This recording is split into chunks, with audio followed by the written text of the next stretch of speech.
Today in the SavageGoose Show, we're going to talk about the Nimble 5e system and what we can learn about it for Savage Worlds. But first, as always, or as often as I actually do these live streams lately, we're going to go over a newsletter. I will say it was a very short newsletter this week, so don't feel like there's like a whole lot going on. But if you are interested in the 30th anniversary celebration in Arizona, those tickets are still available. That is only 4 months away. Tickets are still available. There's only 100 attendees total, and it takes place on October 9th, which is a Friday, and Saturday, October 10th. So if you can make it, if you want to go, you can go ahead and check out the tickets down in that newsletter and head on over. It looks like a fun time. I wish I could go. I just can't currently swing it, but I would love to be able to go if I could. So if you can, do, and let me know how it goes. I hope you have fun. This Friday on the Savage Universe, we're going to be hearing from creator Christian Mers. He is a swag author who has done lots of stuff in the Savage Worlds Adventurers Guild, including a few things recently. Savage Worlds, more martial options and more edges for combat, and Setting List 6, which is more arcane setting rules. These are small, seven, I'll say like up to like 10-page documents that include extra new edges that you can then put into your game, more martial edges, more combat edges, more setting rules for the setting list ones. I have a few of these, I believe, and the ones I've read have been quite fun. I've not implemented any of these rules in my games yet, but that's mostly because I tend to run pre-existing like campaign settings and such, rather than working on creating my own thing. Someday I'll make my own.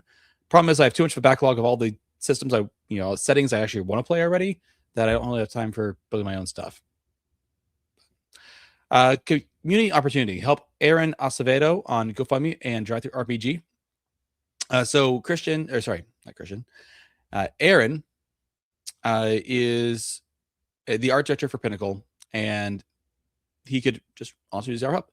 He is currently at the hospital, Mount Sinai Hospital in New York City, to receive a heart and kidney transplant, which is, as you can imagine, is a fairly scary, dangerous procedure. We just pray that you would get through it.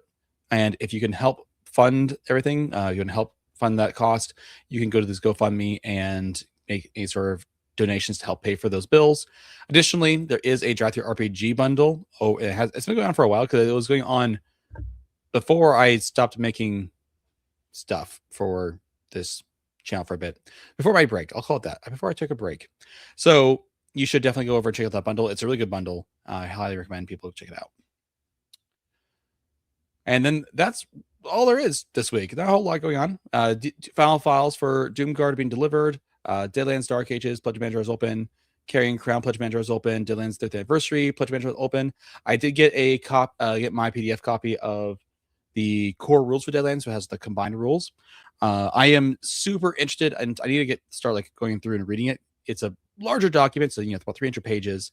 But I'm super curious to see and try to figure out what is different between it as a standalone book and then the Savage Worlds core rules plus the Deadlands core rules plus I think it was the companion book. I believe all three of those books are essentially combined into this one book, and I'm really curious to see just what that looks like and just kind of read through it, see what things have been removed, what things from the core rules are not there, what things have been adapted, changed, etc. So really, really excited about that. The A6 University Fresh Blood campaign, I actually believe, is still going on.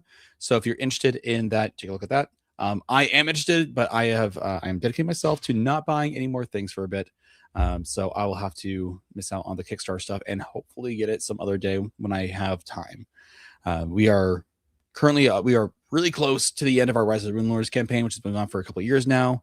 And I'm really hopeful that we won't, we're going to go to the Solomon Kane one next. We're going to do our Solomon Kane from Monolith campaign next, and then we'll see what goes on from there. I'm hoping Deadlands, or I think I'm hoping Deadlands. There's a lot of things that I'm hoping for because there's a lot of options, a lot of things I want to play. I got Han Cluster back here that I also want to play. So a lot of things to going on. But that is everything in the newsletter. And let's talk about some new products. There's only one new product that really caught my eye. I went through I get some newsletters from Drive Through RPG with all the new products that come across Drive Through RPG for Savage Worlds. And I went through all the ones I hadn't read in a while, because I usually just read them once a week when doing the show. I haven't done the show in a while. And only one thing really jumped out at me as something like worth mentioning, and that is this one: Goblins and Gear Shifts. This is a comedic adventure. It's nothing to take too seriously, but it does look, it looks fun, right? And look at this cover here. You can clearly see the inspiration from like um, from Star Wars. You got, someone's holding the light sword, and holding on to him, and the bad guy up back here, and the spaceship back here, and all that stuff. So you definitely see the some of the things that are being called on here. But it is supposed to be a comedic setting, so maybe more closer to Spaceballs than Star Wars, but still fantasy as far as like seriousness and stuff. Still very much fancy. Lots of just kind of fun things happening, and it just caught my eye. I will call on that. One of the artists is Carl Kiesler, who usually does like layout stuff, so that's kind of cool. So see what Carl's done in this book, and I'm excited to see what this looks like. I haven't got it yet, but I think at some point I'll be interested, and we'll have to. Is that on my wish list yet? There, on my wish list. Perfect. So make sure it's on there.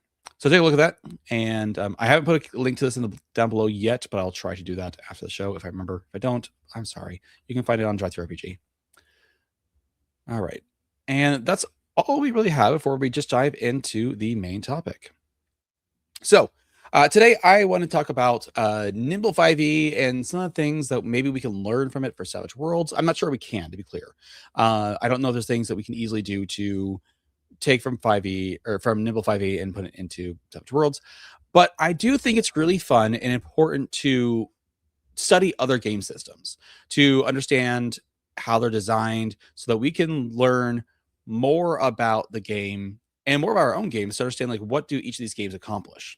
So for instance, Savage Worlds is good for pulp fiction, pulp action heavy fiction type games.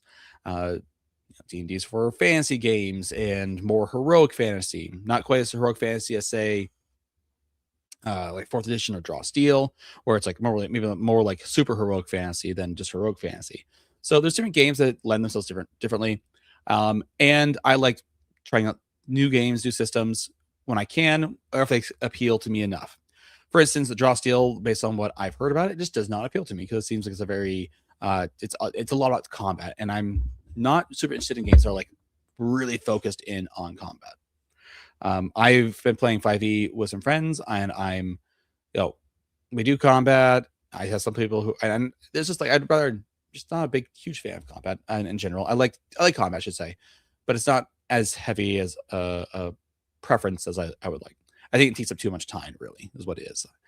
And with that being said, I have looked into a couple RPGs other than Savage Worlds recently, and that includes Shadowdark. I'm still waiting. I backed the most recent Kickstarter, waiting to get my Shadowdark books and my Western Reaches books, and I think I will probably play that. I plan on playing that as a West Marches game. So just because it's a simple system, I can get lots of players from my church to get involved. We have like probably, I think I counted at one point like around 20 people from our church who do actively play a RPG of some sort, or are super interested and just haven't gotten into a group yet.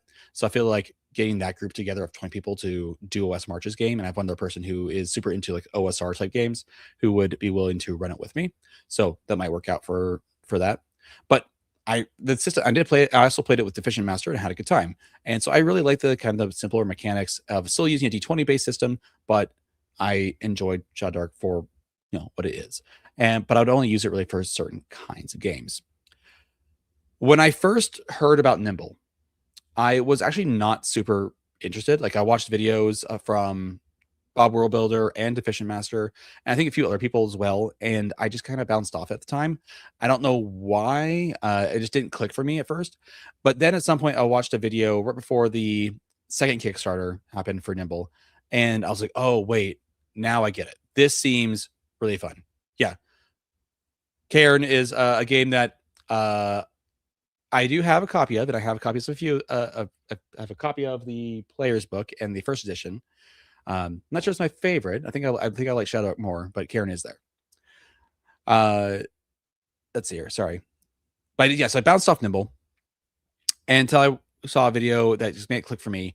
And I was trying to think, okay, what do I like about Nimble? What is it about Nimble that I enjoy? And we're going to look at a few of the things I really enjoy about it. I'm going to be clear here, though. It's not going to replace Savage Worlds. Savage Worlds is still my game system for running any kind of game I want. But for people who are interested in wanting to play 5e, D&D 5e type games, I'm going to try to push them probably to Nimble instead. So let's go over what is, right? And this might be the reason I might have jumped onto it more recently is maybe it's a change in my mindset of what I actually like in game design. So I think at first I was like, oh, this doesn't feel right. Oh, it doesn't really feel like what I would want. Then after I thought about it more, maybe it kind of became something I would enjoy. So the first thing that I really enjoy about Nimble is their 3-action economy with out-of-turn reactions. So if you're not familiar with Nimble, I'll kind of explain this real quick, is when you, at the end of your turn, so at the beginning of the turn, but at the end of your turn, you replenish up to 3 actions. Actions can be used outside your turn for certain things, but they can also be inside your turn.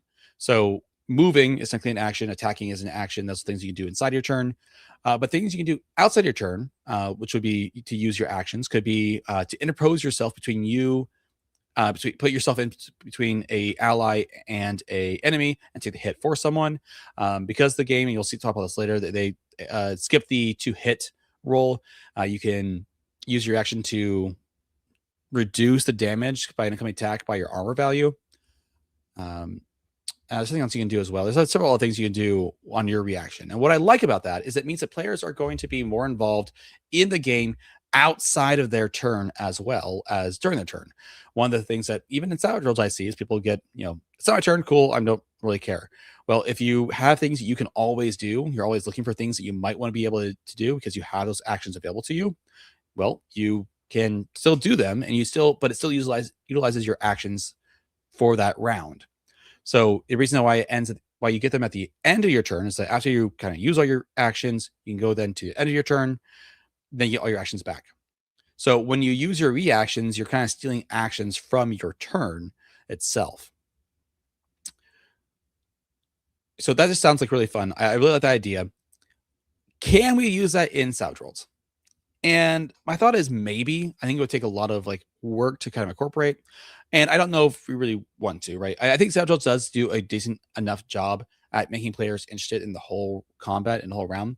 Things like the hold action, which, by the way, next video is on the hold action, so look forward to that. So I say hold, I call it an action. I know it's not an action. It's going on hold. It doesn't sound as, doesn't come off the tongue as easily as the hold action. But we're going to talk about going on hold in the next video. But you can use that to kind of be a part of the rest of the game throughout the round. We do get opportunity attacks. There are certain edges that you can take so that you can do like first strike, or I think there is some sort of interpose edge that if it's not, you can do it. Counterattack is something else. Little-headed sort of affects your initiative and such. So could we use it? Maybe. We do have 3 actions in our turn. We do have the multi-action penalties. I think we'd have to change what actions do, how actions would work. And I think it theoretically could be done. I'm not sure if it should be or not, because I've not thought this through, necessarily a whole lot. But I think it's a neat idea to keep players invested in the game outside their turn. So I'm curious if that's something that maybe you could work into a Savage Worlds game, some sort of hack onto Suede to change the action system in Savage Worlds. Again, might not work. Might be too invested into the 3-action economy. But at the same time, previous editions of Savage Worlds did use a different action economy for doing their things, and so you might be able to change it a little bit. It might be okay. The second thing, by the way, these are already ranked in order of the things I like. So as we get towards the end, there'll be things I don't care as much about, but I still liked, so I want to mention them. The second thing I really liked is the ultra simple stat blocks. I have complained about this before. I just ran a game last week in which we had a fight, and there was 2 monsters that the person was fighting, a frost worm and a ghost dwarf. And there's 2 stat blocks in Savage Worlds for this. So this is a Savage Worlds problem. I had both stat blocks, and both stat blocks were about, a full page column. If I was to put them side by side, in columns, both of them take the entire page. And on top of that, they had spells and they had edges that if I didn't know them off the top of my head, I'd have to go look for them and find them, as well as hindrances. And it's just a pain. It is a pain to use stat blocks in Savage Worlds, but the way that most people make them, I think there's a way to make them that you can make them easier. Nimble does that. Nimble makes really simple stat blocks much more easy stat blocks than 5e stat blocks. One of the things people praise about Nimble is how easy it is to read a stat block in Nimble compared to games like 5e. And they are super easy. They have like a few abilities. They're short sentences, very direct, very like to the point of how they work. And sometimes they have like a ability that's for like all the monster types. Like all goblins get this one ability, but again, that ability is like a one sentence, not like a Loron sentence, like one quick pithy sentence. And that's great.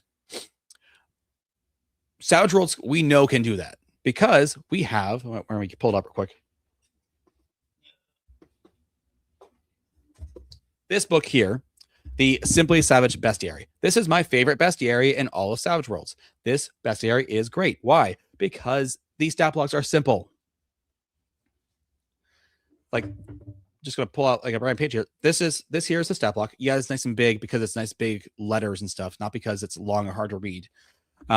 It's got, pace, parry, toughness, good. Here's agility, here's smarts, here's spirit, here's strength, here's vigor. Here's the skills that will matter in combat. It doesn't give you all the other skills that probably won't matter. Like, oh, it has a D4 in common knowledge. Like, it doesn't matter. It's not going to use that. And then never any more than 6 abilities. That's the rule that is here. And never any like referencing things outside of the stat block. So instead of putting spells in here, they just give it an ability that works like the spell, or it gives an ability that is the edge, that works like an edge, and just puts the ability in here instead of referencing it somewhere else, right? That's why I love these. And what I actually have started to do is basically whenever I run monsters, what I try to do ahead of time is try to convert those monsters into short, simple Savage Bestiary designed-esque monsters. I love this book. I should probably put this in the description down below. This is my favorite bestiary. I did do an interview with the author. So if you want to check that out, you can look for that video. But I want to see more of these. I know he's working on one for like sci-fi stuff, but the one downside, there's only 140 monsters in here. And I'm like, oh, there is so many good things that you could do with this design philosophy. To the point where I might, may consider just start making monsters of my own and use this same idea. I also had the thought at one point of taking this design philosophy and let's see here. Sorry, thinking I might take this design philosophy and like make a Forge of Foes type book out of it. If you're not familiar with Forge of Foes is a book by Sly Flourish, the Lazy Dungeon Master. Sorry, Matt. No, where's his? I forgot his real name for saying Mike Shea. There we go, Mike Shea. He wrote a book. It's called Forge of Foes, and it's a book of like how to make like 5e monsters. And it's like pick this ability, like pick these things, and then here you go. Here's a monster. I feel like you could probably do a very similar thing with Savage Worlds if you keep this design philosophy. So that's that. Real quick, I'm going to take a little quick break and look at what everyone said about games they really like. Benkel says, non-Savage World system, I think the FFG, the Fantasy Flight Game Star Wars system, and by extension, the Genesis system. Interesting. I have heard interesting thing about Genesis. The problem I have with that system, I heard good things because it's like really fun and narrative. The downsides I've heard is that basically like every action takes a long time to describe because of the boons and banes, the dice rolls.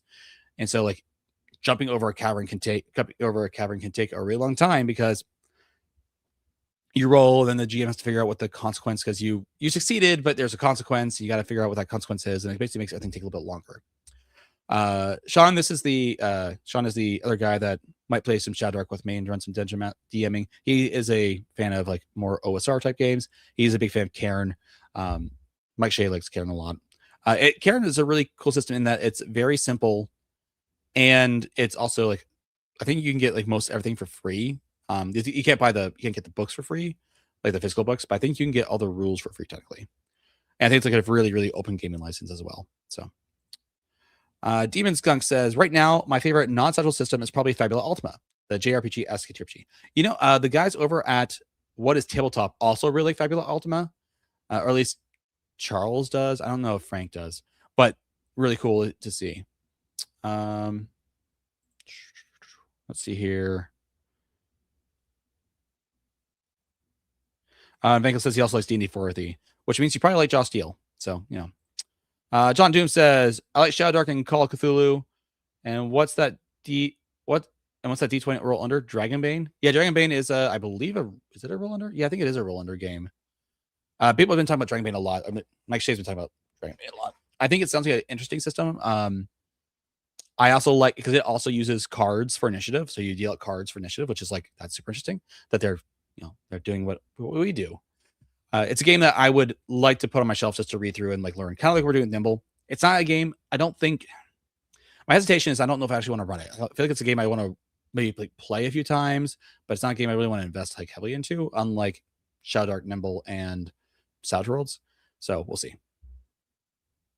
Yeah, that's what I thought. Karen's rules are free online. You can get prints for super cheap. You can buy them through like Drive-Thru RPG. I bought a couple copies through Drive-Thru RPG and just gave one to Sean and get one for myself. Yeah, Jess says not Fast and Furious. That's my understanding as well. Upthing says that's what I like because it makes me think about how things would happen, maybe a better, and also this happens. Yeah, that's fair. That's something I would like to be better at myself in understanding those kind of things. Okay, so ultra simple stat blocks. We can do it. We've done it. Someone's done it before. We can do it still. Make stat blocks simple again, or just make stat blocks simple. And not again. I don't know if they've ever been simple. All right. What? So that's the same thing. Again, we're getting down the list. So these are things I don't really care as much about. 3, the act first initiative with action draft rolling. So if you're again, let's talk about how the initiative works in Nimble. The person who acts first goes first. Meaning, so you say if you're having a conversation and you as a character just go, I'm going to punch this guy. You go first. You get to go first. That's great. So, and then what everyone does is it then goes around the table clockwise. So whoever that was around the table, and then you still roll for initiative, but it's to determine how many actions you get on your first turn. Every other round, like I said earlier, you get your 3 actions. But on your first turn, you get actions, 1 to 3 actions, depending on how well you roll. So if you roll low, you'll get 1. If you roll medium, you get 2. And if you roll really well, you get 3. So all 3 of your actions the first turn. I think that's really cool. I really like it for that game. I don't think it works with Savage Worlds. I don't think we can. And I have no thoughts that Savage Worlds would be able to work with it because our initiative changes every round, changes every turn, and we like it that way. And I do think there's a way to handle in Savage Worlds I'm going to run up and punch him. And for me, that is to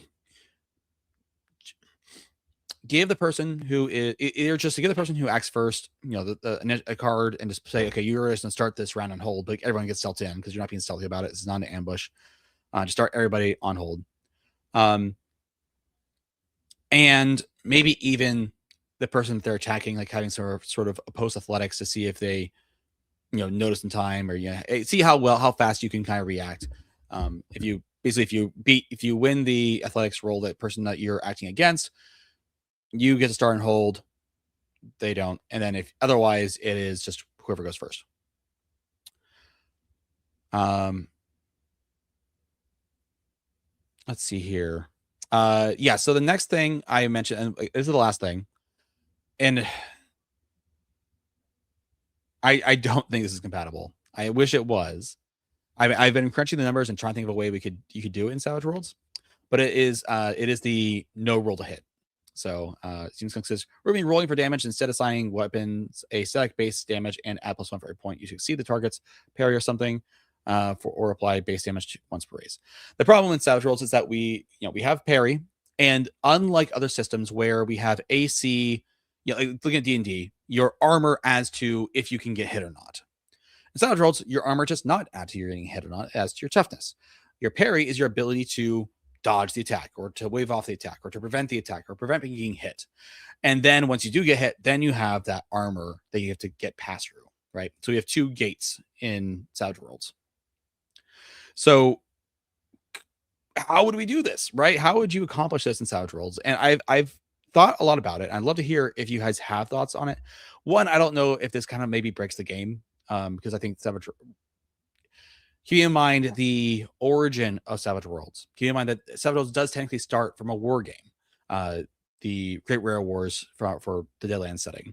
That's where it started. And a lot of war games do start kind of have that like roll to hit, roll damage type, loop for combat.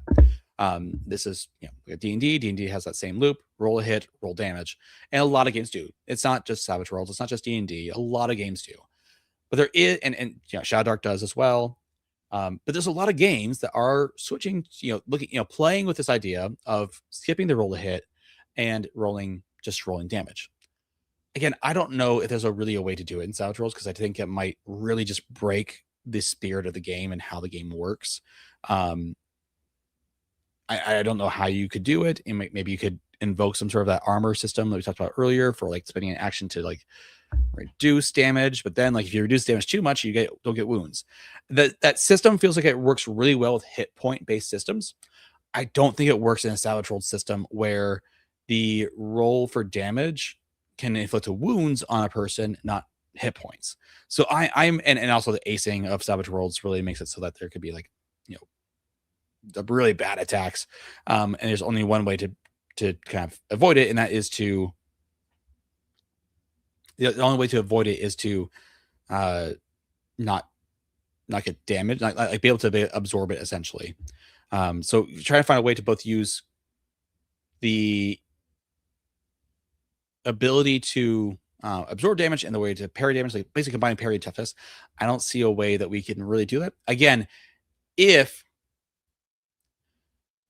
you can think of something, love to hear it. Think of a way to make this work. I feel like if we did make it work, you'd have to combine like the skill that you use, like athletics, fighting, shooting, spellcasting. Combine that damage with the ability with like a static D6, D8, whatever the weapon is. Like combine those two together in some way, and then but then it's like, well, okay, where strength come in, right? Because then the strength is you kind of nerfing strength a bit, except for that you need strength to be high enough to wield those weapons. So I don't know if that's like going to work in Savage Worlds. I don't know if I really want it in Savage Worlds, but I do like it in Nimble, and I think I like the way they do it because it is that mechanic is melded into their 3 action economy mechanic as well, to be able to spend an action to reduce the damage by their armor value. So that I think there's a possibility there. I just don't know. I don't think it's going to work for Savage Worlds. So I think it works really well for Nimble. All right, let me look through these real quick. For he's great. Demon's Skunk said, when I'm writing stat blocks, I try to just include edge effects directly as special abilities in stage roll. Great. Thank you, Demon Skunk. I appreciate it so much. Let's see here. Toothbrush says, Toothache AZ, actually calling Savage Worlds already is pretty cool. I agree. It is pretty cool. It's about setting up a strong hit. You have multi-action penalties, aiming, gang up. I don't see Nimble as improvement. The only reason I like Nimbles is just because of the things you can do outside your turn. That's really the only thing that I'm like really drawn to. Otherwise, I think Savage Worlds is great. It's just that one thing. It's like, oh, I really like that because I like the idea of doing things to make sure that your players are staying involved and not zoning out. Now, turns in Savage Worlds tend to go fairly fast, and so I'm not like super worried about it. But the faster we can get going, the more that we can get players involved, the faster it's going to feel, the more enjoyable it's going to be. So if there's something we can do to make people more involved outside of their turn, I'm on board and would like to think of like ways we can improve that. It may not be Nimble's way of doing it. It might be something else, but I do like trying to do it some way. It might even be like, I don't know, saving your actions for something later. I don't know. Whereabouts says, I'm at a restaurant, but I have to watch this in its entirety after I get home. My 2 favorite RPGs together. Oh, well, there you go. John Doom says, by the way, good to see you back on streaming. Thanks, John Doom. Appreciate it. It's I'm not sure I'm gonna be able to keep this up, but I have recorded at this point. I released a video last week, Saturday. I have another video coming out going on hold, and I recorded 2 videos today. and I just finished up a script finally, and I apologize to Scott Woodward for this. I finally finished up my script about Tricube Tales, so I will be able to do that. I also need to work on a few other scripts, but I don't know why I waited this long. I feel like I've been like, I don't know what happened. I feel like rejuvenated to like try to do this again, and so I'm enjoying it. Glad I'm feeling that like motivation to do it again, whereas I wish wasn't really before. Bunkers and Bad People by Nirvana Games is a fun one based on Borderlands, in that you auto hit unless rolling a 1 and your attack roll simply increases. Yeah, it sounds very similar to the way Nimble does it. AZ says every round as new orders pretty fun. Dragonbane has a 2. Yep, Dragonbane does. The cards get fast. They don't use it to get cards though. They use cards like with 1 through 12 on it or something. I'm like, guys, we have decks of cards we can theme the game to. Like, you can't see it because it's there we go.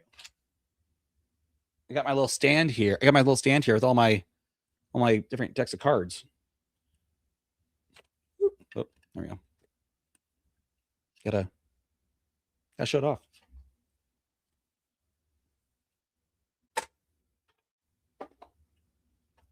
This is the one I've been using because the cards are waterproof. And at my table, I've gotten a few of my decks wet because of like my drinks or whatever, like sweating and getting water on the table. And I'm like, so I've been using these to protect my cards from getting injured.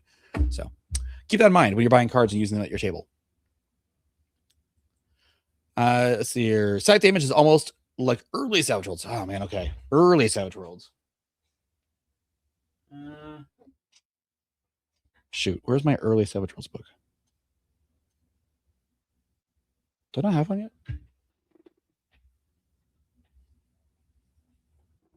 Unfortunately, I think my earliest one I have ownership of is the Deluxe Edition. I have Deluxe and Deluxe Explorers, but I don't think I have anything earlier.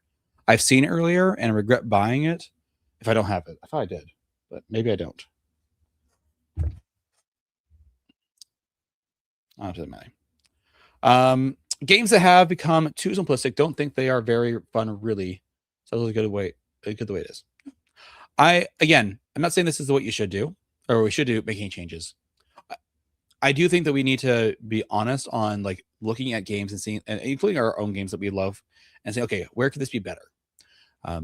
Is there gonna be like, we looked at Savage Worlds Deluxe Edition, Deluxe Sports Edition, and we came out with the Adventure Edition, and I think we can all agree that Adventure Edition is way better than the previous editions. Was the previous editions fun?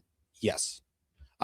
My first campaign in Savage Worlds was Last Parsec with the Deluxe Explorers Edition rules. I paid $10 on Amazon or something like that for the core rulebook, which, by the way, paperback rulebooks bring prices down, making things more accessible. Yes, good. But then we and that was like a really fun campaign. One of the best campaigns I've ever run for Savage Worlds. Maybe the best campaign I've ever run for Savage Worlds, which is not here nor there. But we made things improvements and we found things that did it better.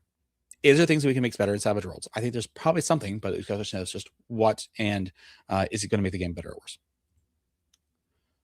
Let's see here. It's the amount of time that Nimble is trying to cut from combat, right? Yeah.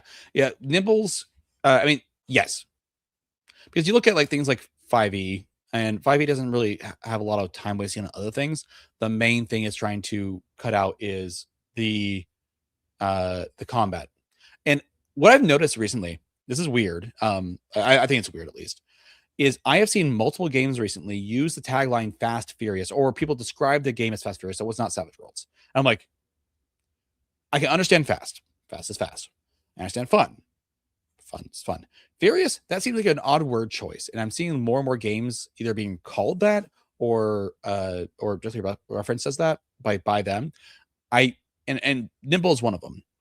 I do think that they're trying to cut out the combat, or at the very least, and I this is what I strongly believe, including Savage Worlds.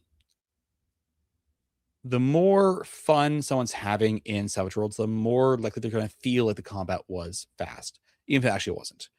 I have a player who thinks that Savage Worlds combat is just as fast as D&D combat. I should probably start timing some of our combats in both systems. There won't be, won't be apples and oranges, but whatever. But I think that Savage Worlds combat is more does get players more involved, generally speaking, and so people feel like it's faster and it is more fun, a little more furious. So I don't know. Let's see here. John Doom says, "Did you see that Hong Cluster is going to be releasing a new Savage Tale at the end of the month?" I did not. I have, to be fair though, I have not really read through the books enough yet to really say anything about them. I just know that people are loving the setting, loving the campaign, so I would like to play at some point. You can perhaps add the ability to test or support outside of a turn at the cost of incurring -2 penalty per out of turn action on your next turn, as if you're using multiple actions. That is something you could maybe do. It's like you could steal an action from your turn, but it's going to apply a multi-action penalty to your next turn, everything you do next turn. But you'd have to have separate actions, like in Savage Worlds, or sorry, like in Nimble. Your actions that you can do outside your turn can't be as good as the actions that you can do inside your turn, but they still need to be viable options. So viable, but not as good, because otherwise you can just use the out of turn actions to leapfrog your turn and do things outside your turn. Let's see here. Active defense, so opposed fighting instead of parry at -2 if they plan on actions during. Interesting. Yeah, that's Cyberdeck deck. Okay, so before Deluxe is when we had the static damage. Okay, I'll have to look into. I'll have to try to find myself some early editions of Savage Worlds. Up inside static damage and strength was rolled. Yeah. John Doom says grappling and chase rules can be improved, which is interesting because like the chase rules are the rules that probably went through the most play testing. I know it was the thing that they kept playing over and over and over again for Suede. It was like, okay, chase rules. How do we do the chase rules? How do we do the chase rules? I don't hate the chase rules, but I would agree that there could be something there for improvement. But I just don't know what that is. And I don't know if they know what it is either, because I like the idea of having a chase system, but like what that rule looks like is definitely something that's like a little bit hard. Because especially since like in order to have a chase, you have to have like markers of some sort. You can't really easily do it theater of the mind. The chases can't be done theater of the mind. It's just like, don't like that.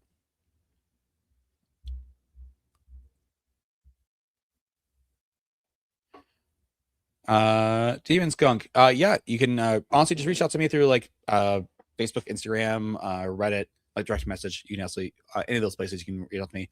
There might be an email associated with my account here on YouTube that you might be able to access through like ways to contact. So feel free to do that.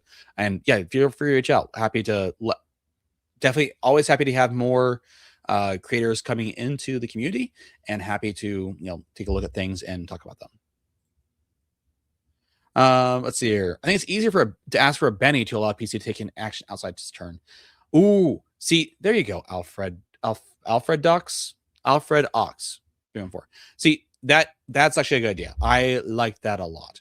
Just be like giving people the opportunity to use their bennies outside their turn, for certain things. That's sounding like a really good idea. Just like I think, and to be fair, there are things you can do, like the whole like, oh, I'm gonna reduce the damage. That's just soaking, so that kind of works already. There are edges for the interpose and stuff, so if we can move those from edges to being things people can just do by spending a Benny, that might be a good idea too. So I like that. It is going to definitely also hopefully encourage GMs to give out Bennies more often, because hopefully players are going through them more often, or they, but I like that. That's definitely a idea that I think might just work. All right. So overall, what I want to have to say again, is Nimble going to replace Savage Worlds on my table? No. I'm going to be running. You see how many settings I have here to run between like this shelf and this shelf and this shelf? Like these 3 shelves, there's all Savage Worlds stuff. It's not replacing Savage Worlds anytime soon. Also, I love Savage Worlds, so I'm going to be attached. I can play anything with it. I can play any setting with it. I feel like I really can. I really feel like I can play any setting out with it that I want. And as I mentioned in my last video, and what I'm going to mention in my video coming up, is I like the way Savage Worlds kind of really wants you to design your adventures. One of the reasons I'm having problems with the Rise of the Runelord adventure is because it's not structured as a plot point campaign. And I'm realizing more and more how much I do feel like Savage Worlds adventures, Savage Worlds campaigns really need to be centered around like a plot point, because the game is really built for episodic type play, where you have a a hook, a rising action, and a climax, and then whatever kind of happens afterwards. Sabotages are really good for that. So not replacing that. But for my players, and there's gonna be people that I'm gonna run into who are just not interested in playing in Savage Worlds, or not interested in playing like anything but fantasy, or they really like, I want to play D&D. And I'm like, okay, can we compromise on this? This being Nimble. I like the system. Just sounds really fun. I enjoy everything I've read about it so far. I think there's some other things in there too I really like, but it's more about classes, the way the classes work, and Satchel just doesn't have classes. The magic's interesting. There's the one thing I'm a little bit nervous about is how many different like status conditions you can get through magic, but otherwise I'm pretty excited. Let's see here. All right. Well, that's all the things I had to talk about this week. Again, just looking at some other systems, talking about some other games. I did do a video recently about Shadowdark. I guess I say recently, but one of the last videos I posted before going dark for a little bit was on Shadowdark rules and things that you might steal for other games and such. So take a look at that. It's a pretty fun video. If you have ideas for topics for me to talk about here, let me know. Also, if you want to come on the channel and talk about things, give me a shout. Some people I need to reach out to kind of talk about, maybe get them on the channel to talk about things, because they reached out while I was kind of on hiatus and have not gone back to them. Again, I am so sorry. I am hopefully going to be back on things a little bit more. And yeah, we'll all just see it next time. Until next time, stay savage, and look forward to a video about going on hold later this week. Cheers, everybody.